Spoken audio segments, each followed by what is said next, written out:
O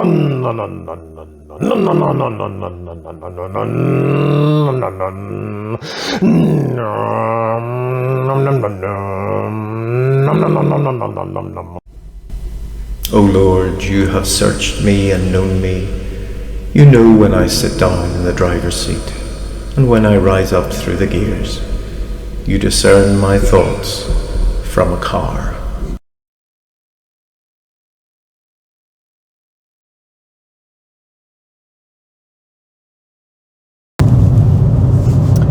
Good morning, good afternoon, good evening. I hope the world finds you well and that things are doing okay for you. Okay.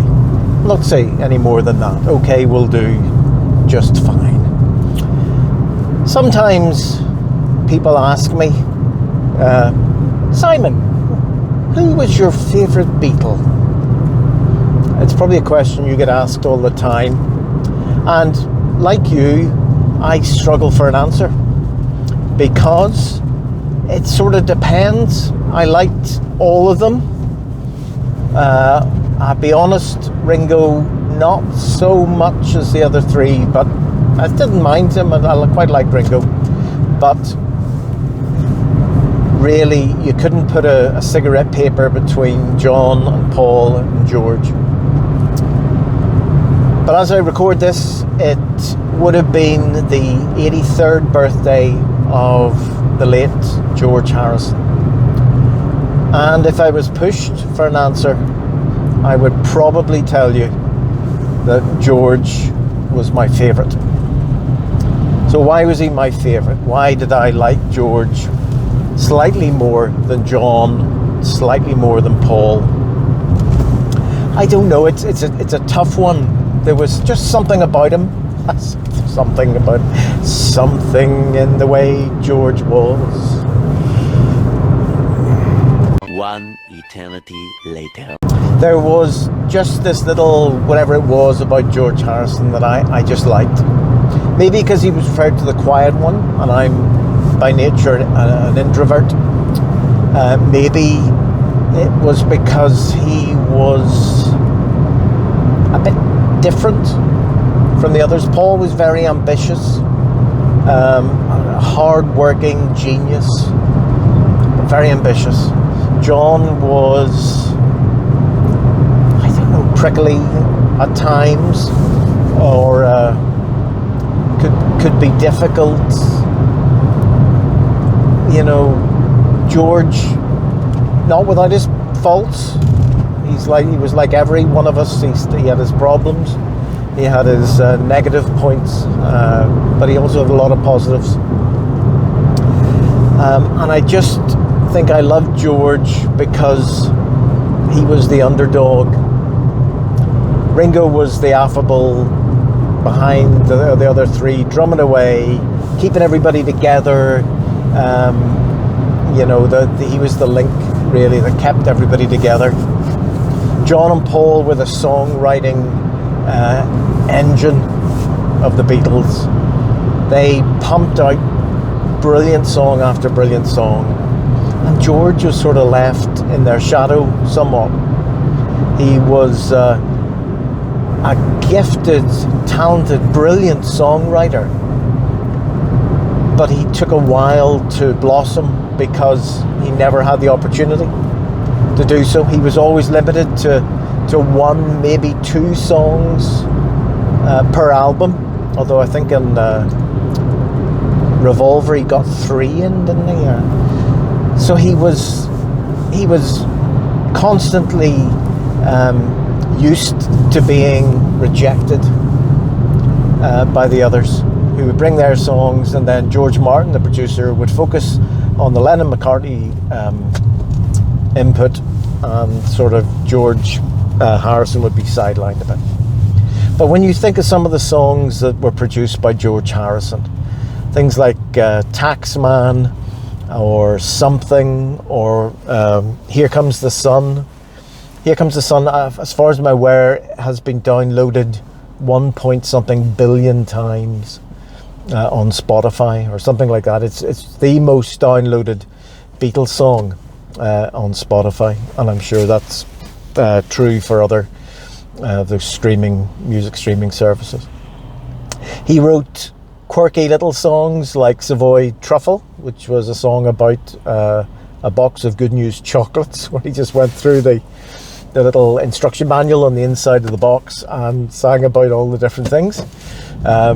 He wrote some really weird psychedelic ones, and now I've forgotten the one from Magical Mystery Tour, Blue Jay Way, I've remembered it, which is a really weird song, and it's only a northern song on the Yellow Submarine album. So he's written some weirdy psychedelic ones, and he's written some very, very out there Indian ones. Now, they're not out there in terms of Indian music, they're very traditional, I suppose, in terms of Indian music, but for Western ears, they would have been very, very strange. So songs like Within You, Without You on Sgt. Pepper, and Love to You on the Revolver album. And it's really through George's Indian stuff that I've had, I wouldn't say a love for Indian music, but an appreciation. I have a handful of Indian music albums on my that YouTube music thing, and I do listen to them occasionally. And he did an album called Chants of India with Ravi Shankar, which is really, really good, and I do really enjoy that. I might play that later on. So I've got that. He was spiritually inquisitive, which is what I consider myself to be. He was searching for answers and for truth. Whenever John died, he took no crap. He took over John's role. John was the cynical, confrontational sort of one, although apparently in real life he ran away from confrontation. He didn't like it. But John could be acerbic and a little bit in your face. And when John died and they were doing the anthology thing in the mid-90s, George stepped up his sort of cynical, not cynical, his more skeptical view of the Beatles' history, and in a way because he wanted to fill in the gap that was left by the absence of John. So George, I just think, was a wonderful person. If I can remember, I'll put in a picture of 12 Arnold Grove. That was the house he went to after he was born. It's in Liverpool, as you would imagine. And I went there last year, was it? A year ago? Brilliant place. Love to go back to Liverpool. Might do that at some point.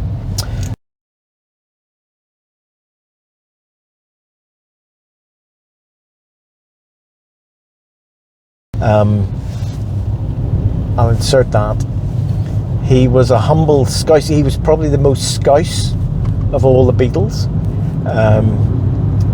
and he continued on after the Beatles broke up.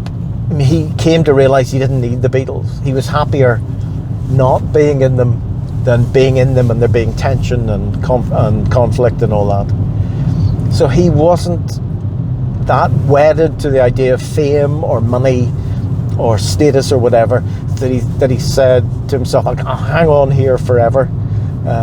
He wanted his voice to be heard. He wanted his music to be heard. And he went on after leaving the Beatles. He had all this back catalogue of tunes, and he produced one of the best. It was the best post-Beatles or solo Beatle album, a triple album called All Things Must Pass. It is absolutely brilliant. There are only a couple of tracks, plus the jamming ones maybe, that I'd skip over. The rest are well worth a listen. And superb lyrics as well as the music, the melody in them. So a very belated happy birthday to you, George. I miss your input and I miss your music, but I'm so glad that I got to meet you through the music of the Beatles and through your solo music, and all the biographies I've read and documentaries I've watched. It's been lovely. So, to answer the question, who's your favourite Beatle, Simon? The answer has to be the late, great George Harrison.